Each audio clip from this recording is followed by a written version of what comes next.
गुल्लू दादा रेस्टोरेशन। कलकत्ता में गुल्लू दादा नाम का एक व्यक्ति रहता था। वैसे वो नाम भर का मैकेनिक था। वो कोई काम नहीं जानता था। वो अपने छोटे भाई शिवा के बलबूते पर गांव भर में खुद बहुत बड़ा मैकेनिक होने का दावा करता रहता था। गुल्लू दादा के पास बहुत पैसा था, इसीलिए वो कबाड़ी का काम भी करता था। जो पुराने गाड़ियां स्क्रैप में मिलती हैं उसे, उनमें जो अच्छे थे शिवा उनको रिस्टोर करके गुल्लू दादा को दिखाता था। गांव वालों के सामने गुल्लू दादा यूं जताता मानो खुद ही रिस्टोर किया हो व्हीकल्स को, और उन्हें बेचता था। इस तरह आसपास के गांवों में गुल्लू दादा का नाम बहुत मशहूर होने लगा। वहाँ गुल्लू दादा बहुत दिनों से शिवा को पैसे नहीं दे रहा था।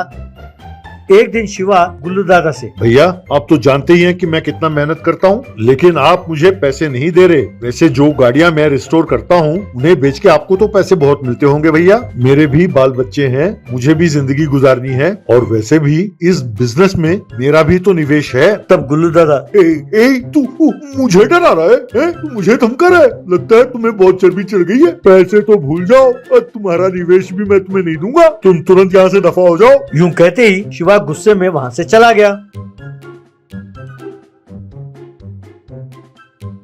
बिना दुखी हुए अगले दिन से शिवा खुद ही कबाड़ खाना जाता, वहां से पुरानी गाड़ियों को ले आता और उन्हें अपने घर के पास ही रिस्टोर करके खुद ही बेचने लगा। और वहाँ गुल्लू दादा भी पुराने गाड़ियों को ले आता, उन्हें नए रंग डालकर उन्हें बेचने लगा। लेकिन वो नए पेंट की गाड़ी कुछ दूर जाकर रुक जाती या फिर उसके पुर्जे पुर्जे निकल कर गिर जाते। ये देखकर ग्राहक गुल्लू दादा को पकड़कर खूब मारने लगे। लेकिन शिवा जिन गाड़ियों को रिस्टोर करता उन्हें कम दाम में बेचता था, इसीलिए ज्यादा लोग उसके पास आकर गाड़ियां खरीदने लगे। इस तरह शिवा के आर्थिक हालत में सुधार होने लगी।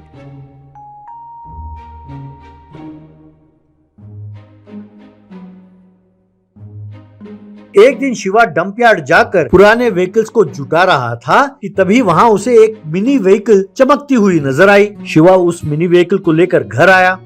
जब उसने उस गाड़ी को रिस्टोर किया, वो गोल्डन जीप में बदल गई। उस जीप में से एक बोल्ट लेकर शिवा सेठ चमनलाल नाम के जोहरी के पास आया। उसे देखकर चमनलाल, अरे भाई शिवा, ये तो एकदम खालिस सोना है। ये तुम्हें कहाँ मिला? शिवा, सेठ जी रास्ते में जा रहा था तो ये नीचे पड़ा मिला, चमक रहा था, सोचा आपके पास ले आऊं। अगर ये सोना है तो थोड़ा पैसे दीजिए ना सेठ जी, मुझे पैसों की जरूरत है। ऐसा कहा तो सेठ ने शिवा को पैसे दिए और उसे भेज दिया। तब सेठ गुल्लू दादा के पास गया और उस सोने वाले नट के बारे में गुल्लू दादा को बताया।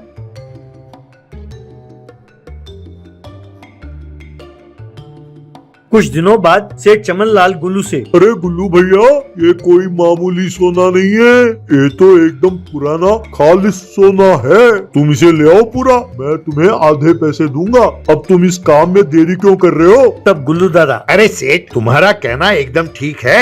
आजकल तो उसका रहन सहन सब बदल गया है। लगता है उसने बहुत बड़ा हाथ मारा है। मैं पता लगाता हूँ। कहकर वहाँ से चला गया। उस दिन रात को जब शिवा अपने परिवार के साथ सो रहा था, तब गुल्लू दादा चुपके से दरवाजा खोलकर उसके घर के अंदर चला गया।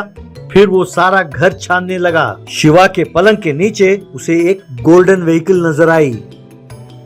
उसे लेकर वो दबे कदम घर से बाहर निकला।